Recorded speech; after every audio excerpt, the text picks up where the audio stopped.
Assalamualaikum warahmatullahi wabarakatuh. Yang kami hormati Ibu Dr. Nurlaila SAG MPDI selaku dosen mata kuliah Pengelolaan Pembelajaran Pendidikan Agama Islam. Kami dari kelompok 1 akan menjelaskan materi tentang hakikat pengelolaan pembelajaran pendidikan agama Islam. Saya Zeni Melini, NIM saya 1810202072 akan menjelaskan materi tentang pengelolaan dan pembelajaran. Pengelolaan berasal dari bahasa Inggris yaitu manajemen, yang berarti mendapatkan sesuatu melalui upaya manusia itu sendiri. Pengelolaan juga dapat diartikan sebagai suatu seni dari perencanaan, pengorganisasian, serta penyusunan dari sumber daya yang ada untuk mencapai suatu tujuan. Pengelolaan adalah suatu tindakan untuk menata serta menyusun suatu kegiatan dan orang-orang yang ada dalam kegiatan tersebut. Pembelajaran merupakan sebuah kombinasi dari beberapa unsur, yaitu unsur manusiawi, materi, fasilitas, dan proses yang mempengaruhi untuk mencapai tujuan pembelajaran. Pembelajaran adalah serangkaian aktivitas yang sengaja dilakukan oleh pendidik dan peserta didik agar peserta didik dapat belajar dengan lebih mudah. Berdasarkan definisi mengenai pembelajaran tersebut, dapat disimpulkan pembelajaran adalah sebuah proses interaksi antara pendidik, peserta didik, serta sumber belajar agar peserta didik dapat belajar dengan baik. Terima kasih.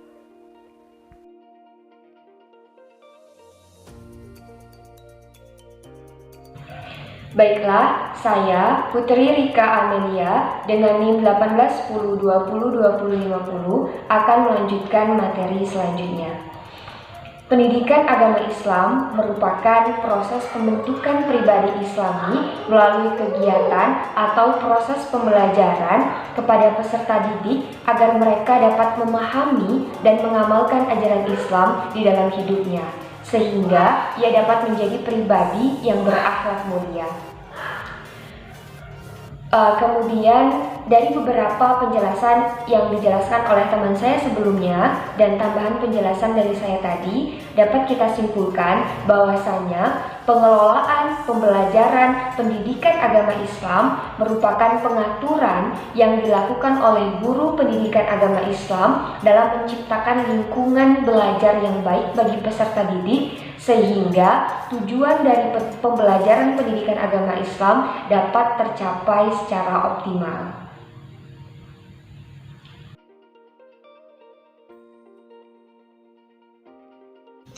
Materi selanjutnya adalah hakikat pengelolaan pembelajaran PAI. Fungsi pengelolaan: pertama, perencanaan atau planning; yang kedua, pengorganisasian atau organizing; yang ketiga, pergerakan atau actualing; yang keempat, pengawasan pengembangan model pengelolaan pembelajaran atau controlling. Selanjutnya, karakteristik mata pelajaran PAI. Pertama, PAI merupakan mata pelajaran yang dikembangkan dari ajaran-ajaran pokok agama Islam. Yang kedua, PAI bertujuan membentuk peserta didik agar beriman dan bertakwa kepada Allah Subhanahu wa Ta'ala serta berakhlak mulia. Yang ketiga, PAI mencakup 3 kerangka dasar, yaitu akidah, syariah, dan akhlak.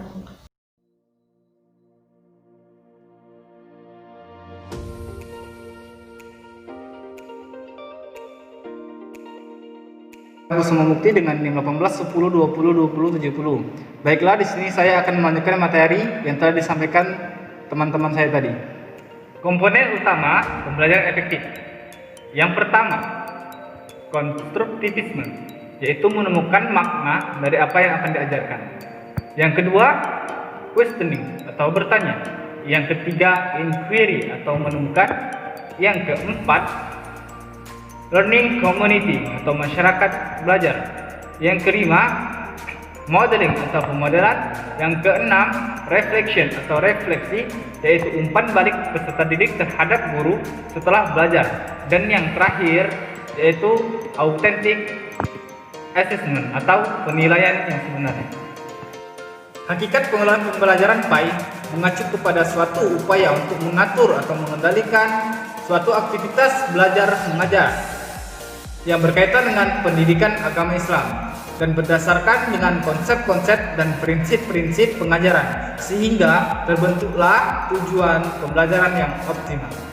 Itulah yang dapat kelompok kami sampaikan. Lebih kurang kami mohon maaf. Wassalamualaikum warahmatullahi wabarakatuh.